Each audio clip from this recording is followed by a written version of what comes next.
Hello everyone, welcome to our YouTube channel RNCC। आज की जो अपनी क्लास रहेगी वो अगेन एक MCQ बेसिस पे रहने वाली है।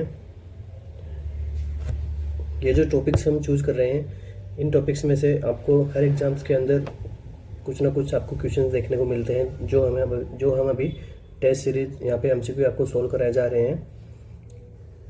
सो बने रहिएगा हमारी क्लासेस के अंदर। शुरू करते हैं आज का अपना फर्स्ट क्वेश्चन जो है वो। अपना फर्स्ट क्वेश्चन है आज का, who is regarded as the founder of modern nursing. ठीक है, फाउंडर ऑफ मॉडर्न नर्सिंग किसे बताया गया है? ऑप्शन है अपने पास में Betty Neuman, Jean Watson, Florence Nightingale या फिर वर्जीनिया हैंडरसन। सो काफ़ी इजी क्वेश्चन है, डायरेक्ट अपन आंसर पे चलते हैं इसके। फाउंडर ऑफ मॉडर्न नर्सिंग किसको बताया गया है? फ्लोरेंस नाइटिंगेल को। ठीक है, फ्लोरेंस नाइटिंगेल को जो है वो founder of modern nursing, Florence Nightingale. अब इनसे और क्या क्वेश्चन पूछ सकते हैं अपने को कि इनका बर्थ कब हुआ था? बर्थ हुआ था इनका 12 मई को हुआ था। कहाँ पे हुआ था? इटली में हुआ था। साथ ही साथ में कौन सी सिटी में हुआ था? फ्लोरेंस सिटी के अंदर हुआ था। ठीक है, इनकी डेथ कब हुई थी? डेथ कब हुई थी इनकी? 13 अगस्त। ओके, 13 ऑफ अगस्त। कहाँ पे हुई थी? इंग्लैंड में। एक और क्वेश्चन बनता है कि फ्लोरेंस नाइटिंगेल ने है जो कौन सी थियोरी दी थी? तो थियोरी इन्होंने दी थी एनवायरमेंटल थ्योरी। एनवायरमेंटल थ्योरी, ठीक है, एनवायरमेंटल थ्योरी जो है वो फ्लोरेंस नाइटिंगेल ने हमें दी थी। इसके बाद में अपने ऑप्शन में क्या बताया गया है? बेटी न्यूमन। सो बेटी न्यूमन ने क्या दिया था अपने को? Neuman system model. Neuman system model. इसके बाद में जीन वॉटसन ने अपने को क्या बताया था? इन्होंने जीन्स के ऊपर हमें थ्योरी दी थी। साथ ही में transpersonal caring theory, transpersonal caring theory. Okay, transpersonal caring theory जो भी है, जो किसने दी थी? जीन वॉटसन ने। ठीक है, इनका पूरा नाम था मार्गरेट जीन वॉटसन। नेक्स्ट क्या ऑप्शन है अपने पास में? Virginia Henderson. वर्जीनिया हैंडरसन ने अपने को क्या दिया था? 14 नीड थ्योरी, या फिर इसे हम एक नाम से और बोलते हैं 14 कंपोनेंट्स ऑफ बेसिक नर्सिंग। ठीक है, एग्जाम्स में आपको ऐसे भी पूछा जा सकता है कि भाई 14 नीड थ्योरी किसने दी थी, या फिर 14 components of basic nursing theory जो है वो किसने दी थी? सो कौन है? Virginia Henderson. इसके बाद में एक और अपने को थ्योरी मिलती है, ओरम्स थ्योरी। ओके, ओरम्स थ्योरी में क्या बताया गया है? ओरम्स थ्योरी में हमें बताया गया है सेल्फ केयर डिफिसिट थ्योरी। ठीक है, सेल्फ केयर डिफिसिट थ्योरी जो है वो डोरेथिया ओरम ने हमें कौन सी थ्योरी दी थी? Self care deficit theory. इसके बाद में हमें और किसने थ्योरी दी थी? हिलगर्ड पेपलाउ ने। ठीक है, पेपलाउ ने कौन सी थ्योरी दी थी? Interpersonal relationship in nursing, interpersonal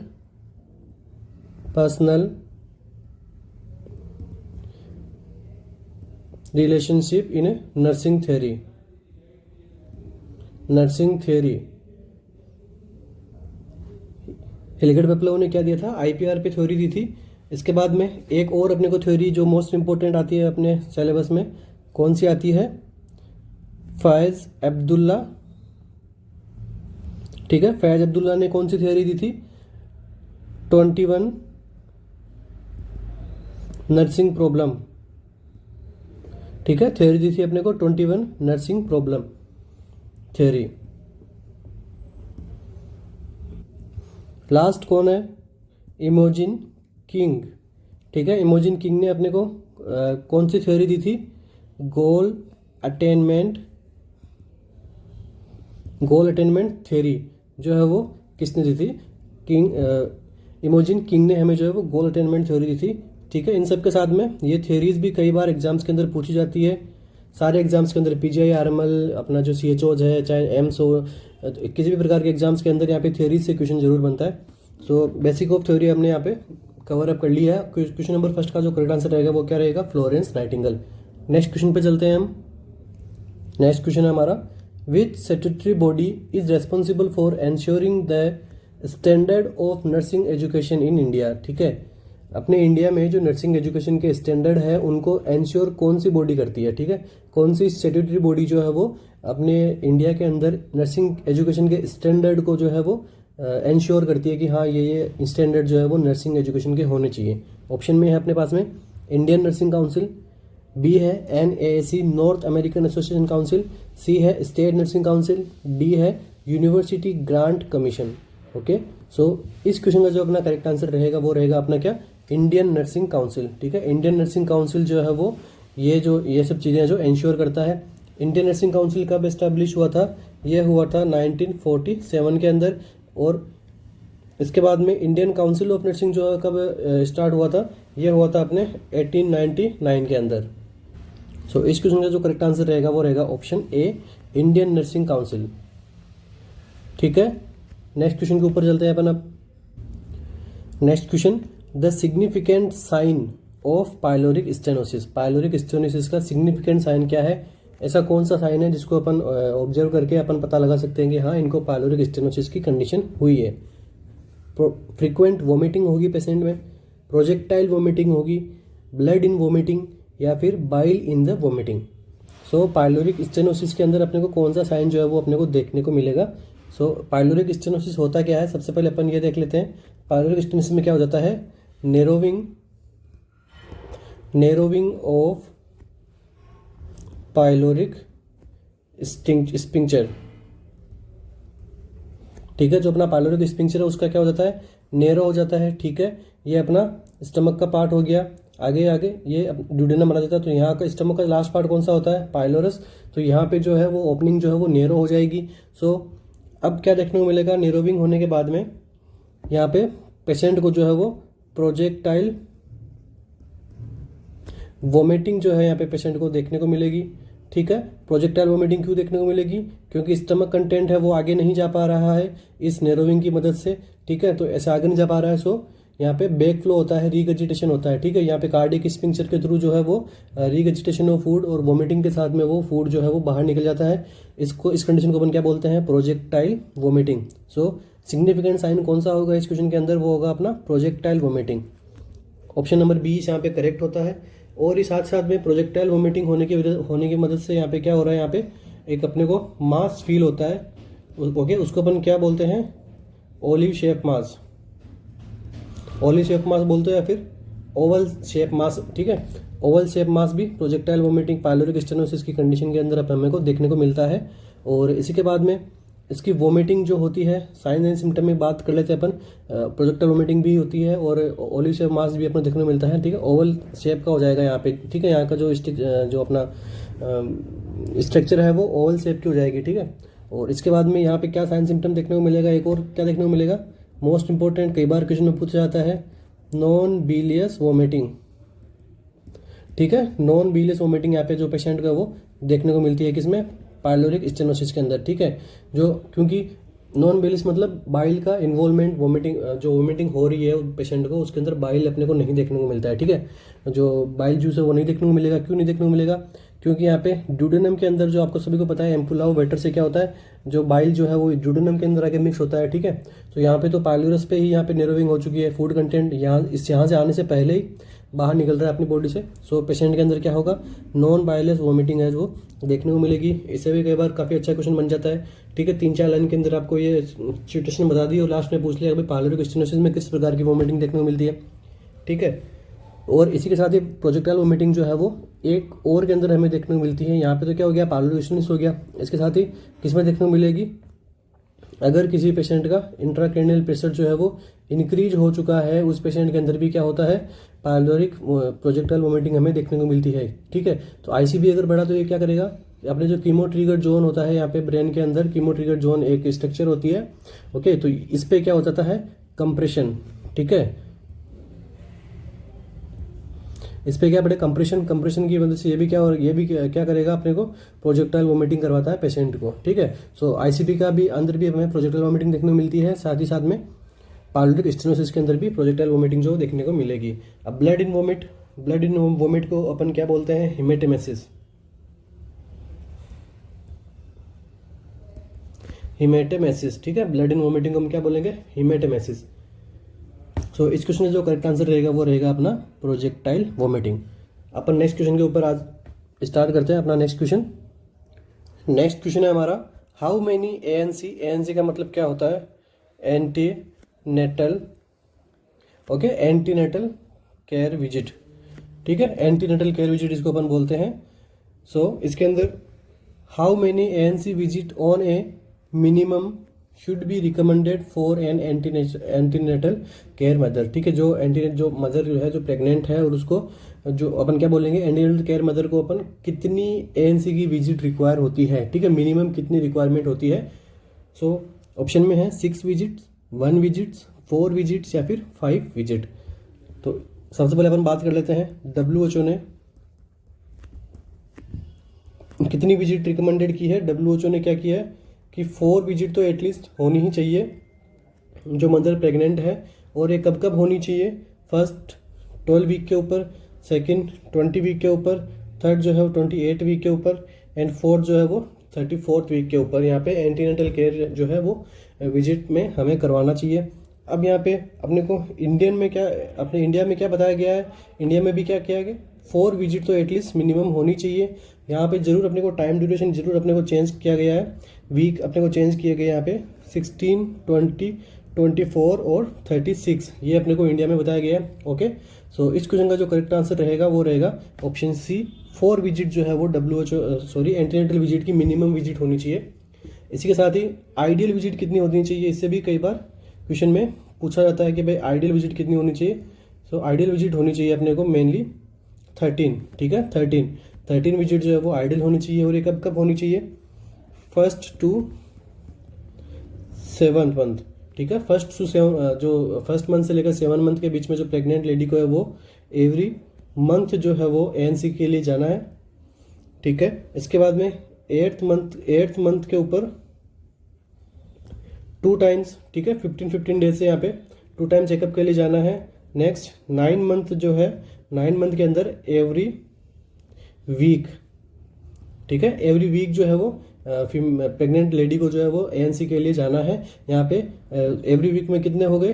4, और यहाँ पे 7 मंथ 4 + 2 टोटल हो गए अपने यहाँ पे 13 विजिट्स, ठीक है। तो 13 विजिट जो है वो एएनसी के होने चाहिए। अगर ये ऐसे रेंज में आता है तो 13 to 14 विजिट यहाँ पे ऑप्शन में हमें राइट करना है। अगर एक चीज़ पूछे आपसे तो 13 विजिट आपने को राइट करना है।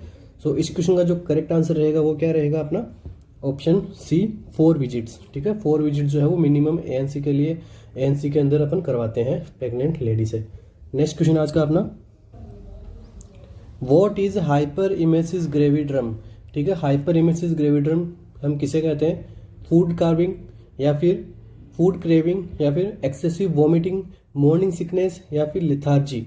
सो नीचे दिए गए ऑप्शन में से कौन सा ऑप्शन करेक्ट है हाइपर इमेसिस ग्रेविड्रम के लिए? सो हाइपर इमेसिस ग्रेविड्रम जो है कंडीशन किस में देखने को मिलती है? ये सबसे पहले देखने को मिलती है किसमें? प्रेग्नेंट लेडी के अंदर यहाँ पे हाइपर इमेसिस ग्रेविड्रम जो है वो देखने को मिलती है। इसके अंदर क्या होता है कि मदर को जो है वो एक्सेसिव वॉमिटिंग होती है, ठीक है, मदर को जो है वो एक्सेसिव वॉमिटिंग होती है। सो क्वेश्चन नंबर बी अपना यहाँ पे राइट हो जाएगा। एक्सेसिव वॉमिटिंग, इसको हाइपर इमेसिस ग्रेविड्रम क्या बोलते हैं? Excessive vomiting. अब जब एक्सेसिव वॉमिटिंग होती है प्रेग्नेंट लेडी को, सो ये किसकी वजह से होता है? ये मोस्टली अपने को देखने को मिलता है ह्यूमन कोरियोनिक गोनेडोट्रोपिन हार्मोन की मदद से, ठीक है। HCG का लेवल अगर मदर के अंदर बढ़ेगा तो क्या होगा? यहाँ पे एक्सेसिव वॉमिटिंग पेशेंट के अंदर देखने को मिलती है, ठीक है। और ये बेसिकली कब देखने को मिलता है? मोस्टली फर्स्ट ट्राइमेस्टर के अंदर। आप सभी को पता है प्रेगनेंसी के 3 ट्राइमेस्टर होते हैं। सो फर्स्ट ट्राइमेस्टर के अंदर ये जो है हाइपर इमेसिस ग्रेविड्रम की जो कंडीशन है मदर के अंदर देखने को मिलती है, तब जब HCG का लेवल जो है वो बढ़ जाता है। नॉर्मल HCG का लेवल, जो नॉर्मल जो HCG है वो किससे सिक्रेट होता है? ये अपनी बॉडी में सिक्रेट होता है किससे? सिनसाइटियोट्रोपोब्लास्ट, ठीक है। सिनसाइटोट्रोपोब्लास्ट जो है वो कब करता है, 8th डे पे HCG का सिक्रेशन है वो शुरू कर देता है। और में मैक्सिमम कब रहता है, मैक्सिमम ये रहता है 8th वीक पे, ठीक है, 8th वीक या फिर 56 डेज पे, ठीक है, 8th वीक या 56 डेज पे HCG क्या करता है, HCG जो करता है वो क्या नरिशमेंट करने का काम करता है। जब तक प्लेसेंटा का फॉर्मेशन नहीं होता तब जो प्लेसेंटा से प्रोजेस्टेरोन हार्मोन आगे जाके ये प्रेगनेंसी कंटिन्यू करता है। जब तक प्रोजेस्टेरोन का फॉर्मेशन होना इफेक्टिव नहीं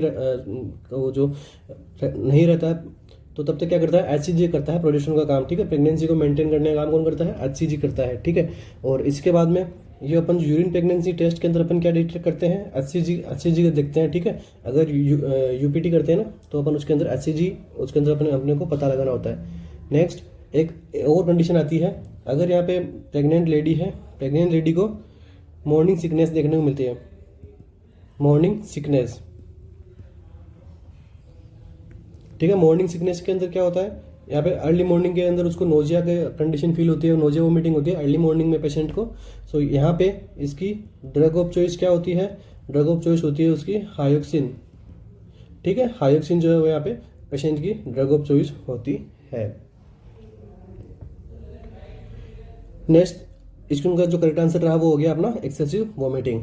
नेक्स्ट क्वेश्चन पे चलते हैं अपन, the major portion of calcium found in which part of the body, ठीक है। कैल्शियम का जो मेजर पार्ट है वो बॉडी के कौन से पार्ट्स के अंदर देखने को मिलता है, blood, heart, muscles and bones. So काफी इजी क्वेश्चन है, ऑप्शन नंबर डी यहाँ पे करेक्ट करते हैं। बोन के अंदर जो है वो कैल्शियम की मात्रा सबसे ज्यादा अपने को देखने को मिलती है। ओके, सो इस क्वेश्चन का जो करेक्ट आंसर रहेगा वो रहेगा ऑप्शन डी, बोन।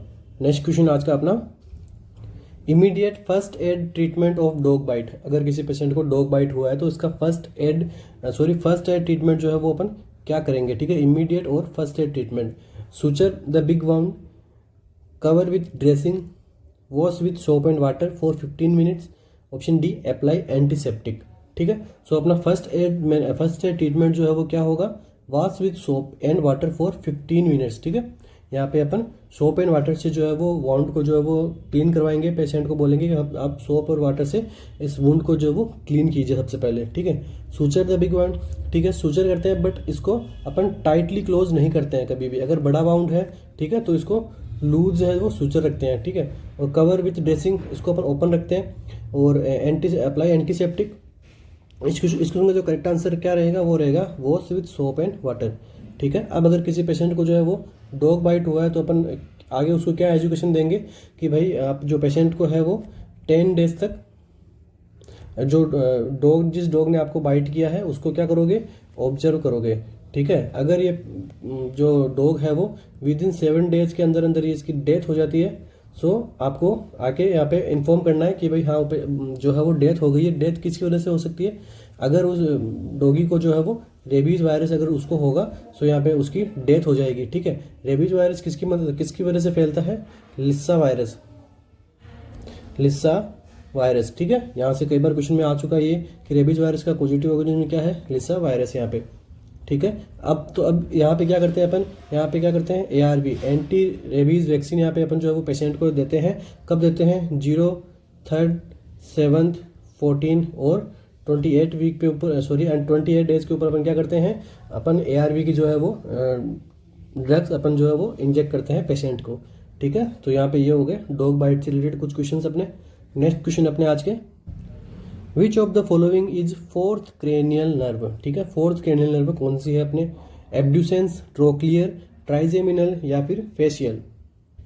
सो ऑप्शन बी, ट्रोक्लियर नर्व जो होती है वो अपनी कौन सी होती है, 4th क्रेनियल नर्व जो होती है वो कौन सी होती है, ट्रोक्लियर नर्व होती है। ये क्या करती है, आई मूवमेंट में हेल्प करती है, ठीक है। स्पेशली अगर एग्जाम में पूछ ले कौन किसको करेगी, सो ये SO4 सुपीरियर ओब्लिक मसल जो होती है नंबर 4, ठीक है, इसको क्या करेगी, ये आई मूवमेंट में हेल्प करती है। एब्ड्यूसेंस कौन सी होती है, 6 नंबर क्रेनियल नर्व होती है और ये क्या करती है, लेटरल रेक्टस आई मसल, लेटरल रेक्टस जो कि 4th नंबर पे होती है। ये भी तो इसको अपन क्या करते हैं, ये भी क्या करती है, आई मूवमेंट में हेल्प करती है, ठीक है। आई मूवमेंट में ये भी क्या करती है, हेल्प करती है, लेटरल रेक्टस 4, ठीक है। तो एब्ड्यूसेंस LR6 हो गया यहाँ पे। लेटरल रेक्टस को कौन सी करेगी, 6 नंबर क्रेनियल नर्व है। और SO4 कौन सी, 4 means trochlear. Okay, SO4 means trochlear, आप याद रख सकते हैं LR6 और SO4 से कि भाई जो ट्रोक्लियर है वो तो किसको करेगी, सुपीरियर ओब्लिक मसल्स को, और जो ऑब्ड्यूसेंस है वो किसको करेगी, लेटरल रेक्टस मसल्स को।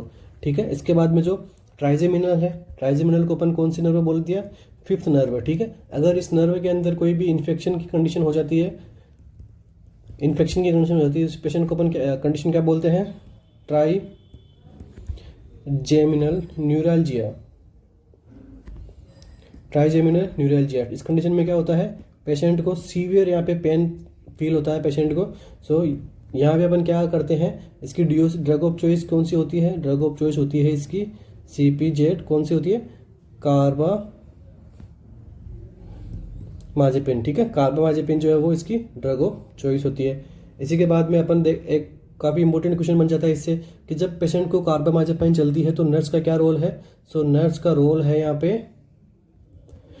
WBC काउंट करना। ठीक है, WBC काउंटिंग। ठीक है, ऑलवेज असेस WBC। ठीक है, WBC क्या करवा देती है, ये लेवल को कम करवा देती है कार्बामाजेपिन। ठीक है, जब कार्बामाजेपिन की ड्रग चल रही होती है तो नर्स का क्या रोल है, असेस WBC काउंटिंग। ठीक है, WBC को असेस का लेवल को अपन असेस करना है। ओके,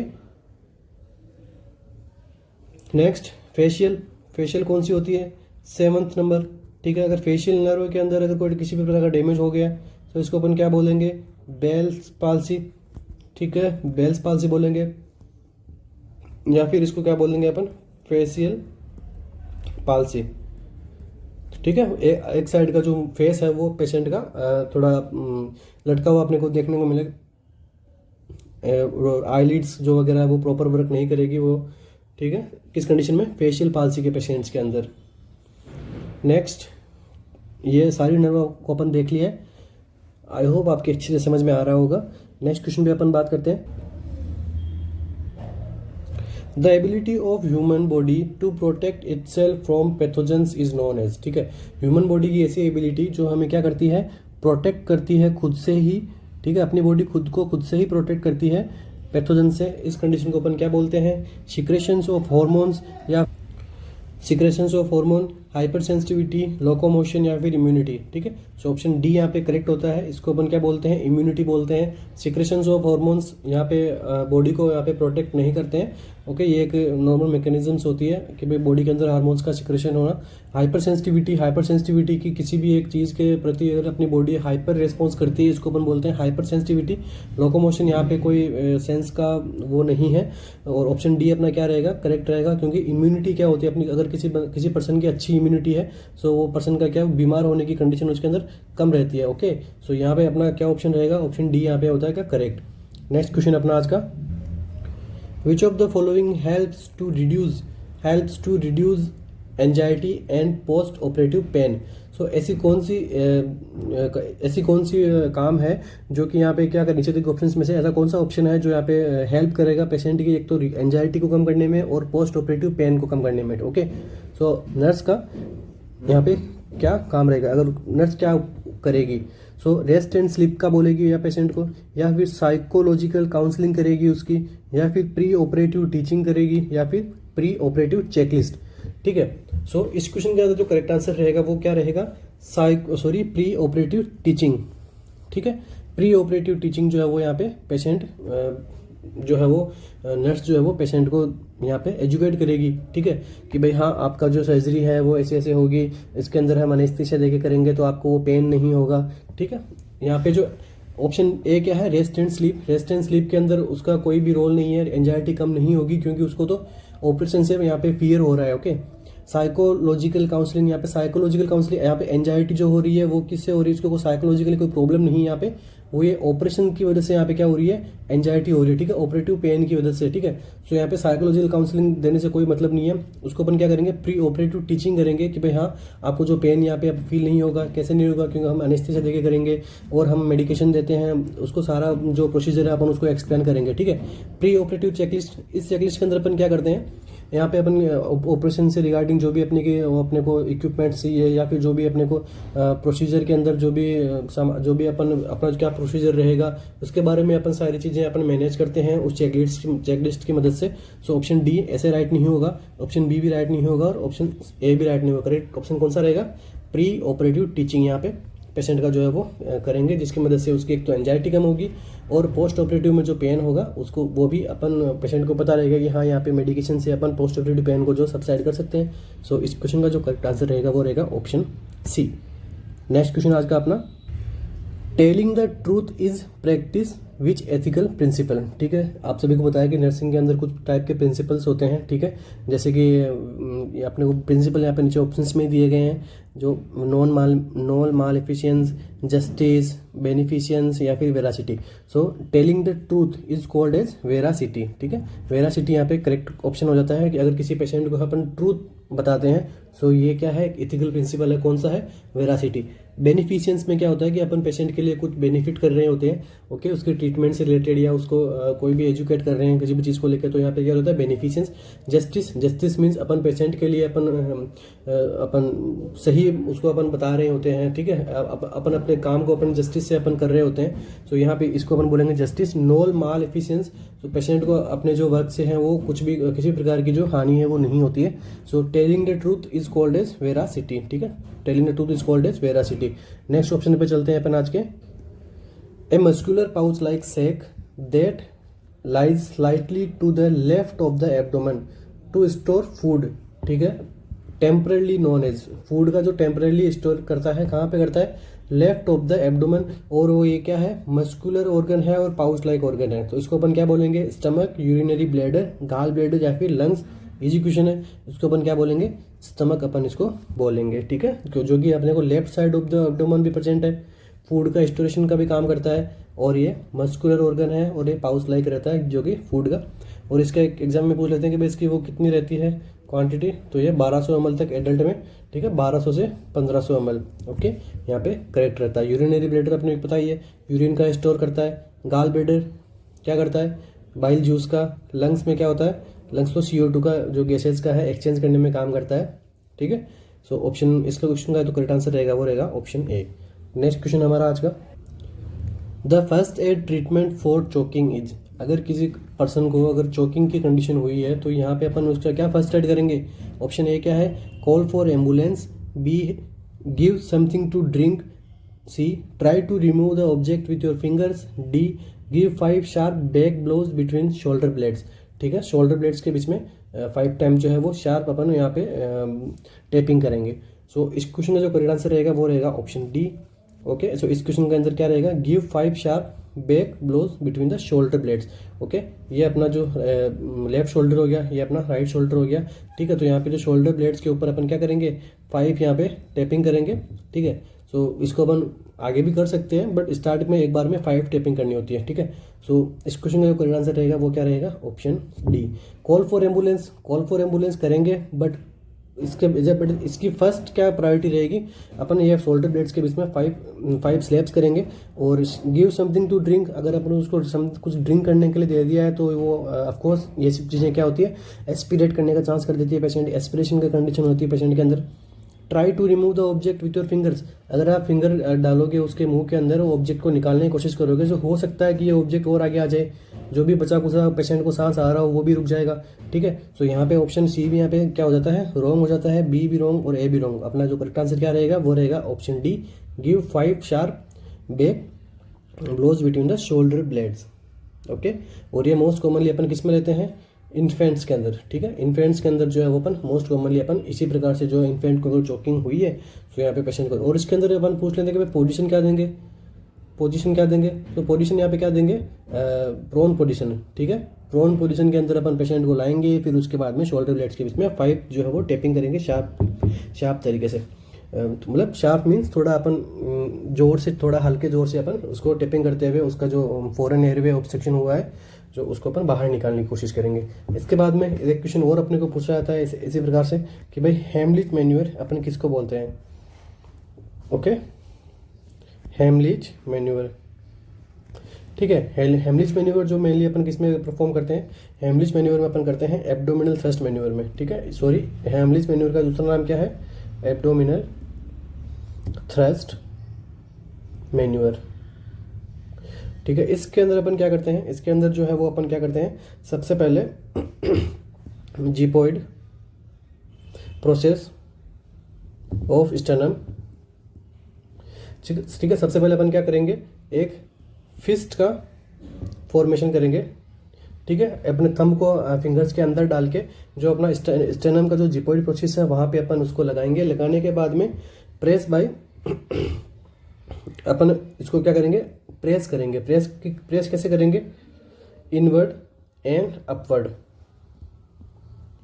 ठीक है, उस फिस्ट को जो है वो अपन जिपोइड प्रोसेस के ऊपर लगाएंगे। लगाने के बाद में उसका जो है वो इनवर्ड एंड अपवर्ड अपन उसको क्या करेंगे, प्रेस करेंगे। सो यहाँ पे क्या होगा, जो भी फॉरेन बॉडी ऑब्स्ट्रक्शन रहेगा एयरवे का, वो अपन क्या हो जाएगा, एक्सपेल आउट होने की चांसेस बढ़ जाते हैं। ठीक है, इस मदद से अपन कर सकते हैं। बट एग्जाम्स के अंदर और क्वेश्चन अपने को पूछ लेता है कि भाई हेमलिज मैन्यूवर है, ये अपन किस किस पेशेंट को कर सकते हैं, किस किस पेशेंट को नहीं कर सकते हैं। सो ये पेशेंट क्या, ओबेस पेशेंट को अंदर ये हेमलिज मैन्यूवर इफेक्टिव नहीं रहता है, और प्रेग्नेंट लेडी के अंदर जो है वो हेमलिज मैन्यूवर जो क्या होता है, कॉन्ट्रा इंडिकेटेड होता है। ठीक है, तो यहाँ पे क्वेश्चन पूछ लेते हैं। अब इन दोनों में क्या करना चाहिए, ये भी कई बार क्वेश्चन में आ जाता है।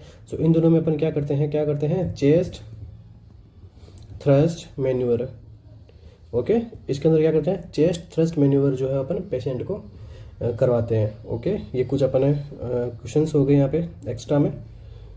आई होप आपके अच्छे से समझ में आ रहा होगा। सो इस क्वेश्चन का जो करेक्ट आंसर रहेगा वो क्या रहेगा, option D, give 5 sharp back blows between shoulder blades. Next question आज का अपना, एन्यूरेसिस मीन्स। ठीक है, एन्यूरेसिस का क्या मतलब है ये पूछा गया है। Loss of the control of urine, breath holding, या फिर loss of control of stool, या फिर option D, loss of control of vomit. So enuresis, इसके अंदर वर्ड आया आपका क्या है, uresis. So loss of control of urine is the correct answer. ठीक है, एन्यूरेसिस के अंदर क्या होता है, जो यूरिन कंट्रोल होता है वो हो जाता है लॉस। और ये अपन को कहाँ देखने को मिलता है, अगर बच्चा 5 साल से बड़ा है, ठीक है, और उसके अंदर ये जो कंडीशन देखने को मिलती है, सो इसको अपन क्या बोलेंगे, एन्यूरेसिस या फिर बेड वेटिंग। एन्यूरेसिस बोल देंगे, या फिर इसको अपन क्या बोलेंगे, इसको अपन बोल देंगे bed wetting.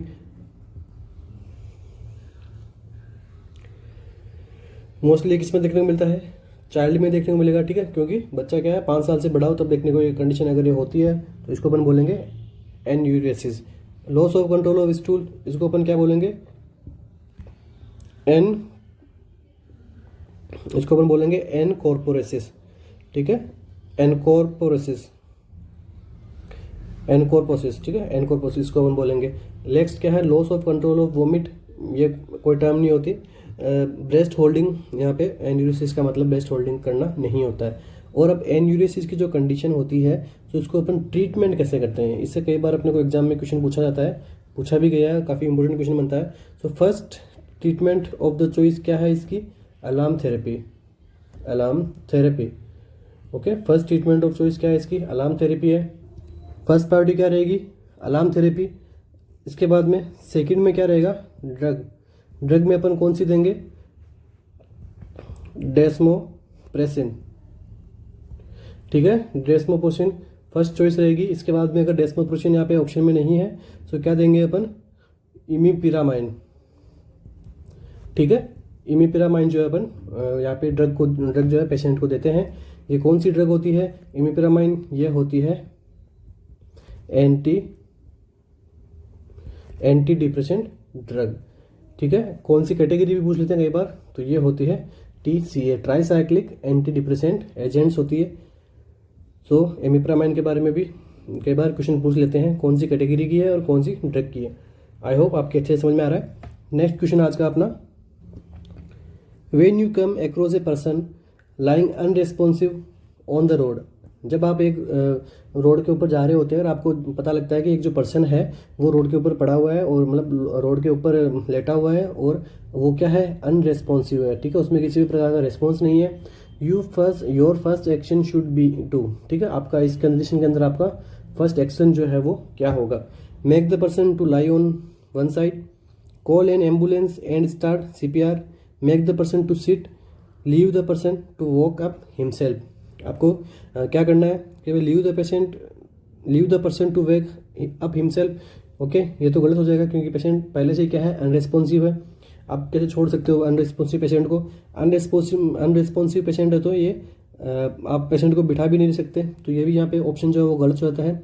Call an ambulance and start CPR, या फिर make the person to lie on one side.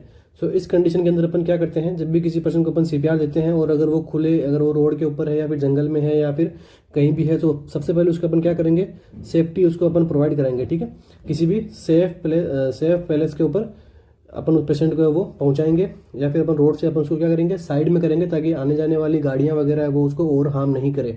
ठीक है, सो इस क्वेश्चन का जो करेक्ट आंसर रहेगा वो रहेगा क्या, make the person to lie on one side. ठीक है, एक साइड में उसको पर्सन को अपन, जो अगर मेन रोड पे है तो उसको अपन क्या करेंगे, रोड के साइड में लेके आएंगे, या फिर अगर जंगल में है और उसको स्नैक बाइट हुआ है तो इस कंडीशन में क्या करेंगे, वो जो स्नैक से है वो पहले दूर करेंगे, फिर बाद में क्या करेंगे अपन, सीपीआर या फिर एम्बुलेंस के ऊपर कॉल करेंगे। ठीक है, सो इस क्वेश्चन का जो फर्स्ट क्या रहेगा अपना, सेफ्टी की मदद से उसको क्या करेंगे, make the person to lie on one side, ये अपना जो रहेगा वो करेक्ट रहेगा। उसके बाद में अपन क्या करेंगे, सीपीआर और अपन एम्बुलेंस को कॉल कर देंगे। जब तक एम्बुलेंस नहीं आती है तब तक अपन सीपीआर दे सकते हैं। सो इस क्वेश्चन का जो करेक्ट आंसर रहेगा वो रहेगा ऑप्शन ए। नेक्स्ट क्वेश्चन आज का अपना, colour use for tagging a dead bodies. ठीक है, आप हॉस्पिटल सेटिंग्स के अंदर अगर आप काम कर रहे हो और वहाँ पे अगर डेड बॉडी के लिए आपको कलर पूछा गया है तो अपन डेड बॉडी के लिए कौन सा टैग का अपन यूज करते हैं। Okay, so yellow, black, red और ग्रीन। सो डेड बॉडी के लिए जो है अपन क्या करते हैं, रेड, अपन जो ब्लैक कलर है वो अपन यूज करते हैं किसके लिए, डेड बॉडी के लिए ब्लैक कलर। येलो अपन किसके लिए यूज करते हैं, येलो अपन यूज करते हैं अर्जेंट के लिए। ठीक है, कोई पेशेंट आपके हॉस्पिटल सेटिंग्स के अंदर आया है और उसको अगर अपन येलो टैगिंग दी है, येलो टैगिंग का मतलब क्या होता है, 6 to 24 आवर्स के अंदर उस पेशेंट का जो है ट्रीटमेंट शुरू हो जाना चाहिए। ओके, तो इस कंडीशन को अपन क्या बोलते हैं, येलो। रेड को अपन क्या बोल देंगे, इमरजेंट। ठीक है, उसका इमीडिएट विद इन 6 आवर के अंदर जो है वो उसका ट्रीटमेंट शुरू हो ही जाना चाहिए, या फिर एज अर्ली एज पॉसिबल उसका ट्रीटमेंट शुरू हो जाना चाहिए। Okay, yellow, black and red. और अपन ग्रीन को अपन किस में देंगे, ग्रीन को पेशेंट को अपन क्या बोलेंगे कि भाई वो पेशेंट जो है वो एम्बुलेटरी है। ठीक है, एम्बुलेटरी मीन्स अपना खुद अपना इधर उधर जा सकता है, अपने जो है वो आगे जो काम है वो करा सकता है, ट्रीटमेंट ले सकता है। और ब्लैक के अंदर तो क्या, ब्लैक टिक किसको देके, अगर पेशेंट वो जो इमीडिएट हो। नेक्स्ट और लास्ट क्वेश्चन आज का अपना, the ratio of cardiac compression and artificial breathing is. अगर कोई पेशेंट को अपन जब सीपीआर देते हैं तो इस कंडीशन में अपन कार्डियक कंप्रेशन और जो अपन आर्टिफिशियल ब्रीथिंग का जो रेशियो है वो अपन क्या रखते हैं। ठीक है, 60:1। ओके, 60:1 या फिर 15:2 या फिर 13:2 या फिर 12:3। सो आप सभी को बताया कि 12:3 तो किसी भी प्रकार का कोई रेशियो होता नहीं है सीपीआर के अंदर, और 16:6 भी किसी भी प्रकार का कोई रेशियो होता नहीं है। ऑप्शन अपने पास में बचे 2। सो अगर पेशेंट एडल्ट है, ठीक है, एडल्ट है और चाहे एक रेस्क्यूअर हो चाहे 2 रेस्क्यूअर हो, तो यहाँ पे अपन क्या करते हैं, 30:2 का जो अपन रेशियो है वो अपन पहुँचाते हैं। 30 मीन्स 30 कंप्रेशन। ठीक है, 30 कंप्रेशन या फिर और 2 ब्रीथ। जो है पेशेंट को 30 कंप्रेशन के बाद में यहाँ पे 2 ब्रीथ या अपन जो पेशेंट को आर्टिफिशियल ब्रीथिंग जो है वो प्रोवाइड करवाएंगे, अगर पेशेंट क्या है, एडल्ट है। ओके, अब अगर पेशेंट जो है वो चाइल्ड है, ठीक है, तो इन दिस केस भी अपन क्या करेंगे, 30:2 का ही रेशियो रखते हैं। अब अगर जब पेशेंट है वो इन्फेंट है, ओके, इन्फेंट के अंदर अपन क्या करते हैं, अगर इन्फेंट के अंदर भी अगर एक ही रेस्क्यूअर है, ठीक है, तो अपन क्या करेंगे, 30:2 ही अपन रखेंगे। बट ये तीनों सिनेरियो किस केस के अंदर आएंगे, जब 1 रेस्क्यूअर, ठीक है, 1 रेस्क्यूअर। एडल्ट के अंदर तो 1 और 2, अगर 2 रेस्क्यूअर चाहे 1 रेस्क्यूअर अपन 30:2 में ही करते हैं। बट अगर इन्फेंट के अंदर अगर एक ही रेस्क्यूअर है, बचाव करने वाला एक ही पर्सन है, तो 30:2 से जो वो कंप्रेशन और ब्रीथिंग करेगा। अगर वो क्या है, 2 रेस्क्यूअर है, तो 2 रेस्क्यूअर में क्या हो जाएगा, इसका रेशियो हो जाएगा 15:2, कि भाई 15 जो कंप्रेशन के बाद में 2 उसको आर्टिफिशियल ब्रीथ जो है वो करवाएंगे। ठीक है, कौन सी कंडीशन के अंदर, अगर वो पेशेंट के पास में 2 रेस्क्यूअर रहते हैं। ठीक है, सो इससे भी काफ़ी इंपॉर्टेंट क्वेश्चन पूछ जाते हैं कई बार। अब इसके बाद में अपन एक चीज़ और देख लेते हैं कि एडल्ट के अंदर पल्स कौन सी चेक करते हैं, जब उसको अपन सीपीआर देने से पहले कौन सी पल्स चेक करते हैं, कैरोटिड पल्स देखते हैं। चाइल्ड के अंदर कौन सी पल्स देखते हैं, चाइल्ड के अंदर अपन पल्स देखते हैं फीमोरल। एंड इन्फेंट के अंदर कौन सी देखते हैं, इन्फेंट के अंदर अपन देखते हैं ब्रेकियल। ठीक है, ब्रेकियल पल्स जो कहाँ रहती है, एंटी क्यूबिटल फोसा के अंदर। ठीक है, ये पल्स अपन कितनी देर तक देखेंगे, ये पल्स अपन कितने टाइम तक देखेंगे, सो 10 second. Okay, not more than 10 second. इसके बाद में पल्स यहाँ पे अपने को मिलती है देखने को तो ठीक है, नहीं तो फिर आगे उसका CPR कंटिन्यू करना होता है। CPR का दूसरा नाम क्या है? BLS, ठीक है, बेसिक लाइफ सपोर्ट। कई बार बेसिक लाइफ सपोर्ट भी क्वेश्चन के अंदर आपको लिखा हुआ देखने को मिल सकता है। सो अब एक क्वेश्चन और बन जाता है इससे कि भाई कंप्रेशन कितने होने चाहिए। सो 1 मिनट के अंदर टोटल 100 जो है वो यहाँ पे कंप्रेशन वो पेशेंट को मिलनी चाहिए। उसके बाद में क्या करना है, एयरवे मेंटेन भी पेशेंट का रखना है, ठीक है, कंप्रेशन के साथ में एयरवे मेंटेन भी रखना है। उसके बाद में क्या करना है, ब्रीथिंग देना है पेशेंट को। ओके, ये कंप्रेशन ब्रीथिंग का वे होता है। सबसे पहले कंप्रेशन करना है, उसके बाद में ब्रीथिंग देना है। इन्फेंट में कितना करना है, चाइल्ड में कितना करना है और एडल्ट में कितना रखना है। सो ये रहा आप आज का अपना MCQ session and I hope आप सब लोगों के अच्छे से क्लियर हुआ हो सारे MCQs और सारे टॉपिक्स। और इन टॉपिक्स में से आपको एग्जाम्स के अंदर क्वेश्चंस आपको देखने को मिलेगा ही, क्योंकि ये टॉपिक्स हर एग्जाम्स के टाइप्स ऑफ व्यूज़ के अंदर काफ़ी ज़्यादा इंपॉर्टेंट होते हैं। तो आई होप आपके अच्छे से समझ में आया हो। और आपको इन टॉपिक्स में से, इन क्वेश्चंस में से किसी भी प्रकार की क्वेरी हो, आप कमेंट बॉक्स में ज़रूर कमेंट कीजिएगा। और वीडियो अच्छा लगा हो तो आप लाइक, शेयर और सब्सक्राइब जरूर कीजिए हमारे चैनल को। Thank you so much.